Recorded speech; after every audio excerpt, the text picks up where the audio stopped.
Hi,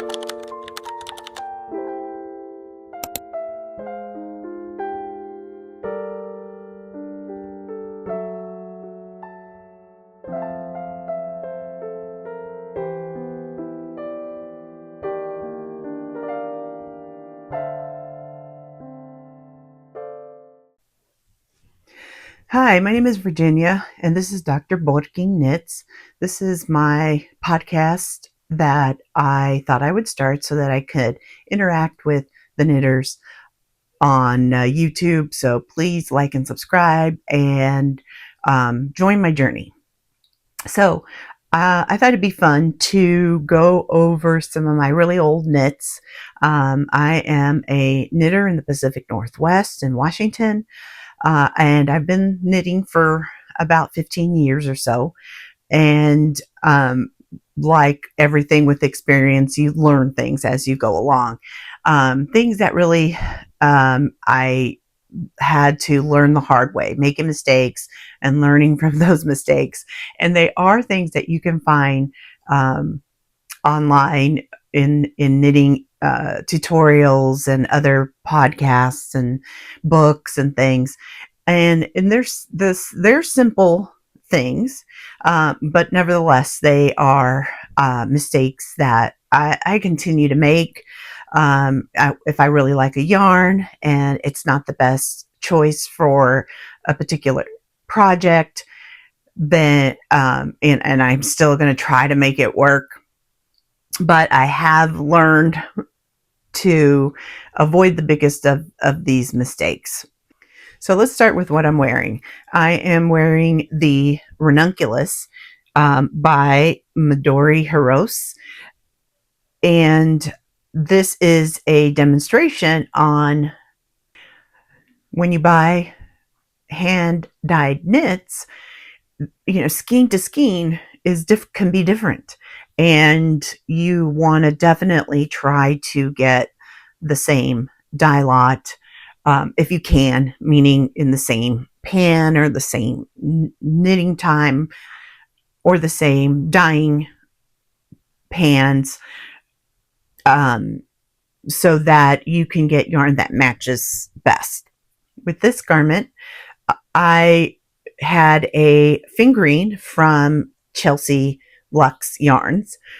First of all, when I got it, and I'll try to show a picture here, that I thought it looked like it had blue speckles. So when it came and it was just yellow and black speckles, I was disappointed. So I bought a blue mohair to hold with it, and then I chose to make this. So I didn't know about helical knitting at the time, and so I just started with one skein, worked my way into the next skein. And you probably guessed what happened is I have a big stripe, a big color differentiation. And now I rarely don't helical knit, double negatives there.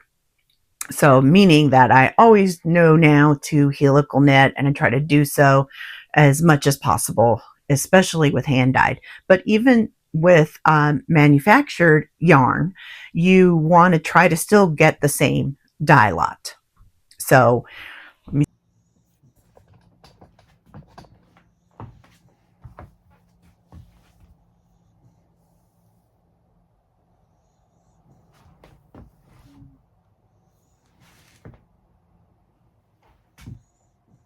could see the big difference.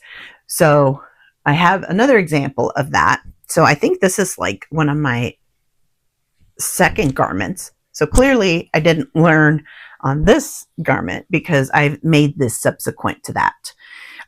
So this is the lounging top by Joji Locatelli. I did it in a fingering weight.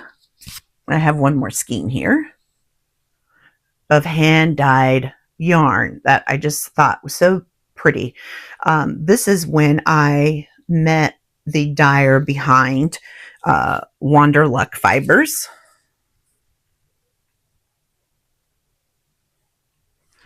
She is a hand dyer in Texas. So I must have seen her for the first time at a Texas fiber and yarn show. And as you could see, it's just a rainbow of colors on a background of this peachy pink. And so I was just really excited, grabbed them, started knitting.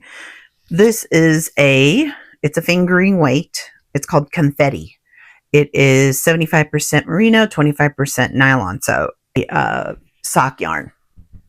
So again, no, I did notice once they were caked up that there were heavier speckled ones and then lighter speckled ones. So my thought was I'll put the darker ones up top and then kind of go down to less speckled, so sort of like an ombre look, which I definitely did at first.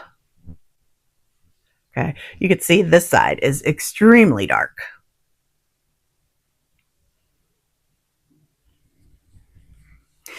And then I think that the line here is just really noticeable. It's especially noticeable on the back. Okay, but really, this was what I was going for.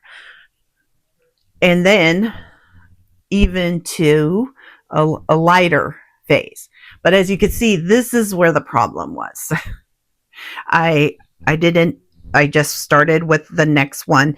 And the real true problem is that this has more Kelly green in it.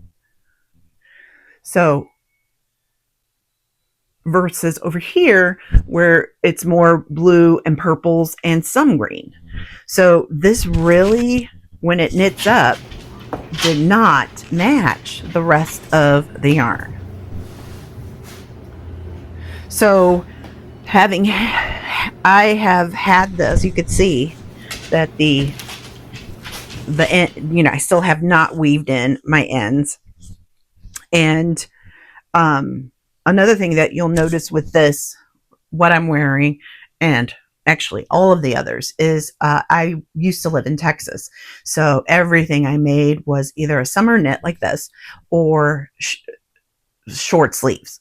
If I couldn't make it in fingering and it wasn't a summer make, I would twist it into a summer make or change it into a summer make by just doing short sleeve, because the cold season in Texas, where I live by Dallas, is a very short season. So everything I knit, I tried to make so that I would have the most time with it, or have the most time of the year with it, more opportunities for me to wear it. So you could see here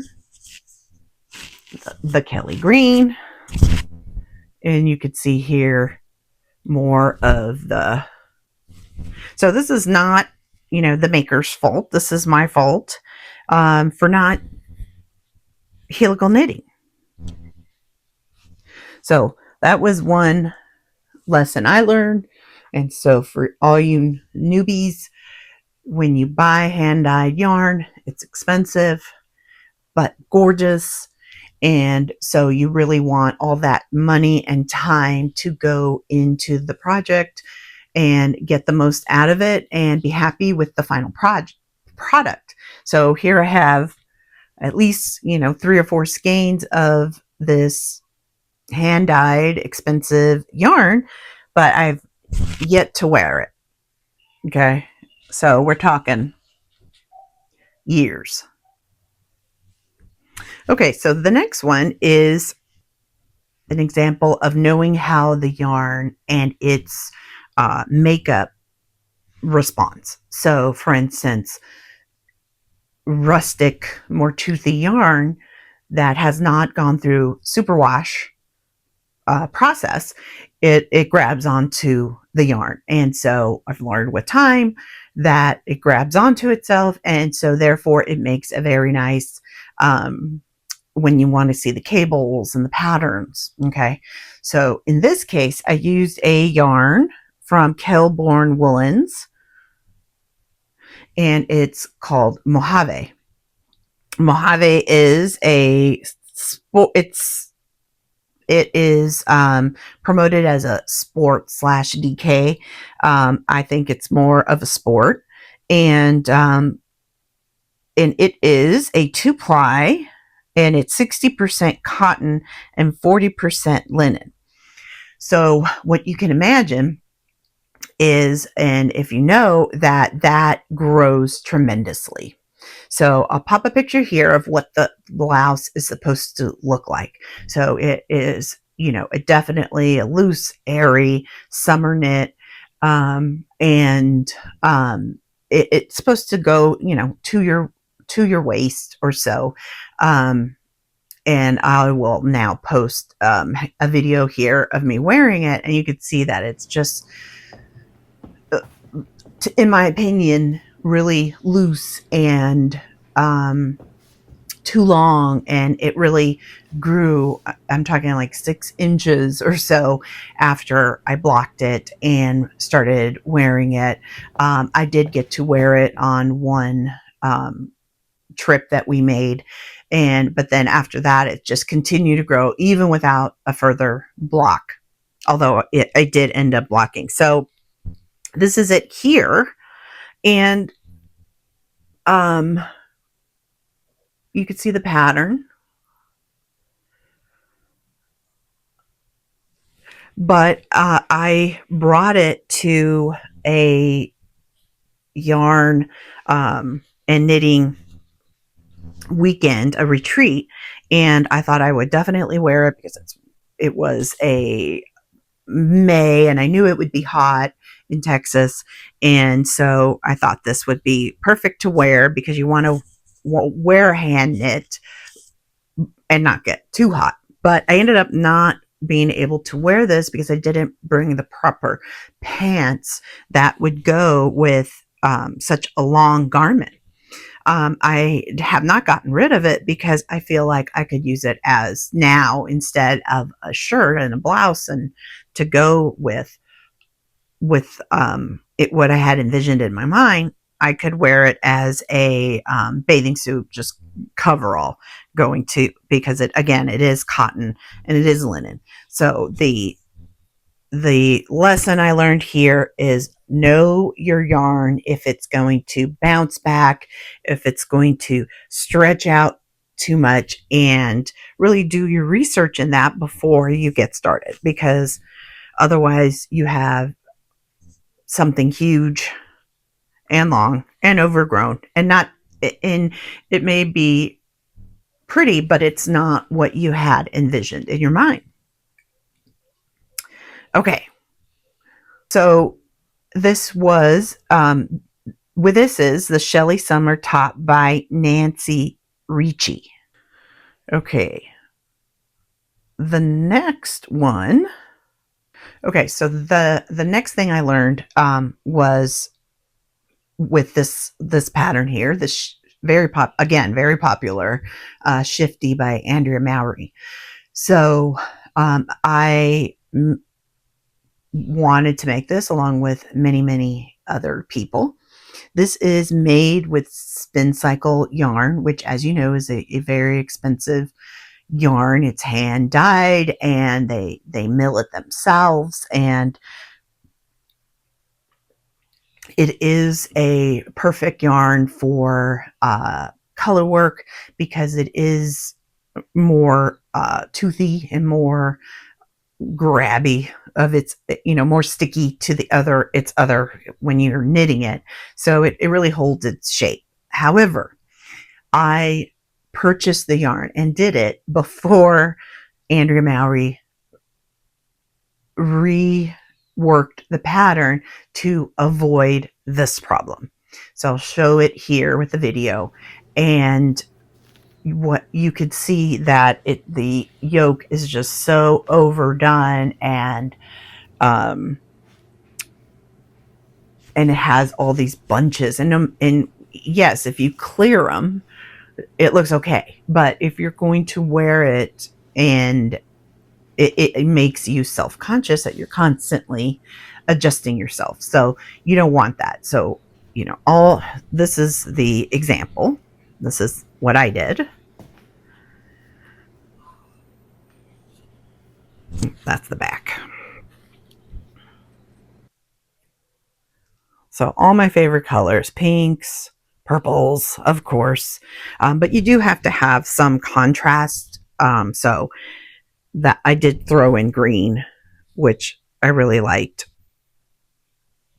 But nevertheless, to do a knit on a 50 inch bust, that is a lot of yarn and a lot of cost. And so, as you could see here on Andrea's, it's supposed to be pretty form fitting, with negative ease or no ease. And this probably has at least 15 inches of ease on me because I was really following the recommended instructions to the T back then, not thinking that, okay, maybe I want a little bit less ease than what's recommended. So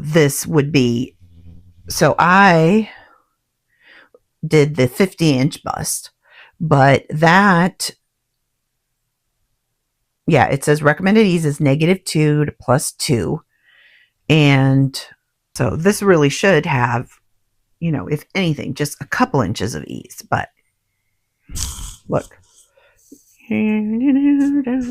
So quite large. So I haven't been able to get a lot of wear out of this.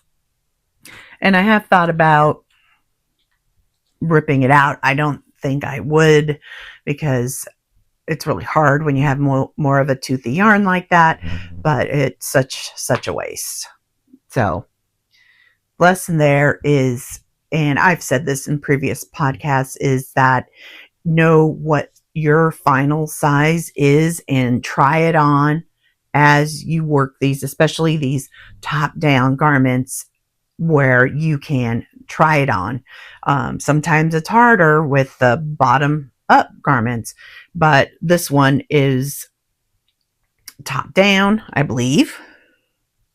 Yeah, this one is a top-down knit, and I should have been trying it on the whole way. However, there was a problem with the pattern, and Andrea updated that. So if you buy the pattern now, or if I remade it, I would certainly get a better end product. And that was just with the biggest sizes. The smaller sizes did not have that gathering issue, but the bigger sizes did. Okay, so the next one is in that same vein, which is The Weekender by Andrea Mowry. Now, this one is supposed to have, it's supposed to be oversized. It's supposed to have positive ease. But again, this one, I believe, is bottom up. So it is much harder to try on, but nevertheless, trying it on is so important. So as you could see here, this is the Weekender. And then this is me wearing my final product. So it's too oversized. I measured, and this is a 64-inch bust circumference. And it was supposed to be like 54. This I made with a yarn that is no longer available by Berroco. It was called Berroco Ginkgo. And so it was a 50% silk and 50% wool. This was the color Sapphire. And again, it's probably a little bit of an element of the plant fiber silk, or it has to do with silk, that it's a grower as well. So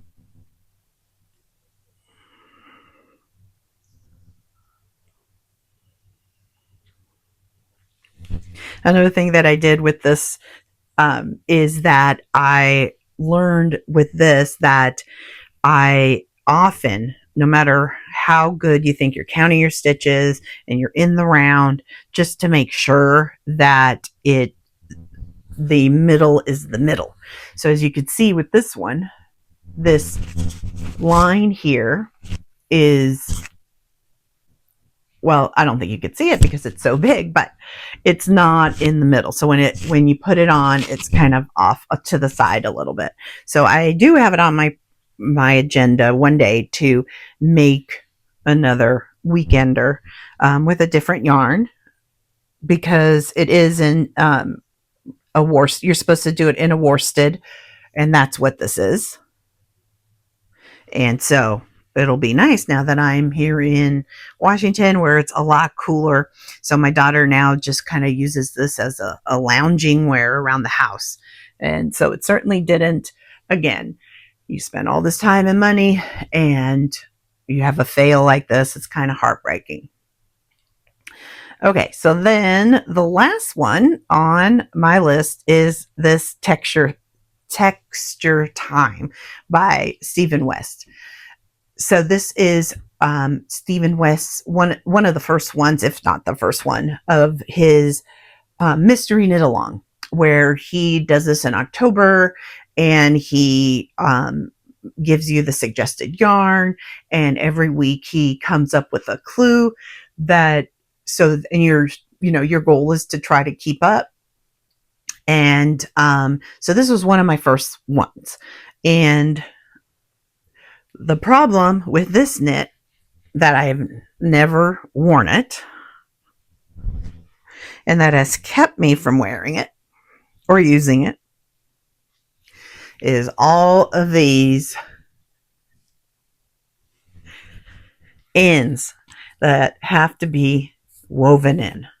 I've even tried to bribe my daughters to do it, but it's all the way around, and I have never had the desire to do it. So it sits and not being used, but I really had fun doing it. This was the first time I did participate, and I really had fun. So I did it several times after that. I don't usually do his mystery knit alongs because they are huge products, as you can see, are huge garments. I remember he called this the kitty cat paws, because to him it looked like, the toe beans of a cat. So they just take up your entire October into November, and I just didn't want to commit to that anymore. But this is more of a disaster as opposed to a lesson learned. However, I have since, if I'm going to have an edge, I weave it in as I go, which actually I learned from him. So I don't know how come I didn't. He must not have emphasized it that year of what he calls the weave-in Steven. And so the weave-in Steven is where once you're you can put the yarn on the wrong side, and as you're knitting the right side, you hold the wrong side with your knitting so that the ends get woven in at the same time. Okay, and lastly, I have an honorable mention. So I knitted this, had the same issue of making it a little bit too oversized. And I never weaved in the ends because I never was happy with the final product. And so but I really loved the color work. As you can see, it's a spider web. So this is the Arachne by Andi Satterlund. And it's supposed to be kind of Halloween-y. So anyways, then my cat got a hold of it. So you could see the holes here.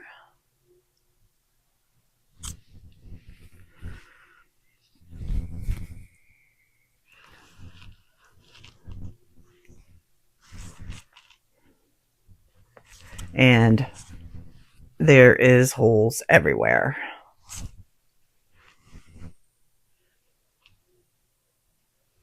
So I thought I'd throw this in as another completed knit that never gets worn. So that's the theme here. Lots of money, lots of effort, but not wearing the final product is not what you want. So, okay, the last thing I wanted to do today is see if anybody wanted to participate in choosing my next color for my next project. So on my Make 9 is the Sundial top.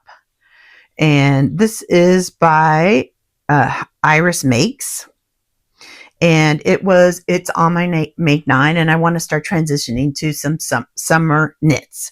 So I was talking to my daughter, and we were discussing, what my options were in terms of yarn and which color I should make. So I thought, hey, if I get a couple of votes from y'all, that would be great.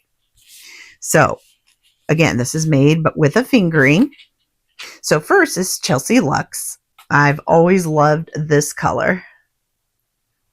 It's called Goober Grape, and it is on a superwash merino, 80%, 10% cashmere, 10% nylon, 400 yards. So a sock yarn, and it's just so pretty lavender with, it's a tonal, so you could see a little bit of variation, which I love. So this would be number 1. And then number 2 is Ruby and Roses. So this was out of her flowers collection that she just recently did, I guess mid-year last year. And this is called the Bells of Ireland from Ruby and Roses. This is on her soft rose base, which is 15% nylon and 85% superwash merino. You can see that she has like these rose gold. Oh my gosh. Okay, sorry about that. I had to let in my dog Pepper. I'll put in a picture right here. Barking at the door, demanding to get in. Okay, so this was my second option, Bells of Ireland by Ruby and Roses. Gorgeous.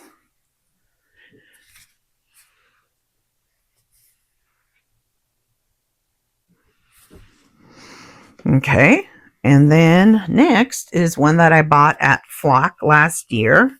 My daughters also bought some yarn from this maker, and this is Serial Knitters dye. It's sock yarn as well. 450 yards per 100 grams, and it is 80-20, so 80% merino, 20% nylon.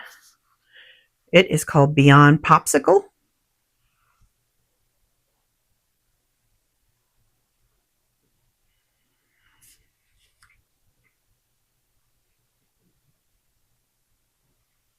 So this would be number 3. And lastly, this is Sweet Georgia Tough Love Sock. It is in the color Apple Pie. And this is a yarn made in Canada. It says hand dyed in Canada. Sweet Georgia Yarns. it is a, let's see, 80-20 also. So 80% merino, 20% nylon, and 425 yards.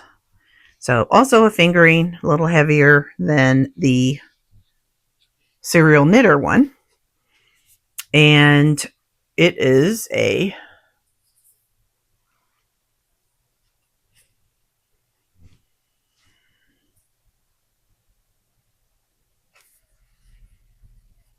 beautiful bourbon color, I believe they call it. Okay, so that's my fourth color. So these are my four colors. Again, it was 1, 2, 3, and 4. If you guys want to vote on the color that I choose for my next project, the Sundial Top by Iris Makes. All right, that is it for the day. Hope you learned something along with my mistakes that I've made over the years. And so these are all projects that I don't wear, didn't get anything out of it except for the process of the knit. Of course, the process of the knit is very relaxing to me, so that was the positive. But not getting a whole lot out of the product themselves in regards to the wear of them. All right. Hope you had a great day, and please like and subscribe and follow along.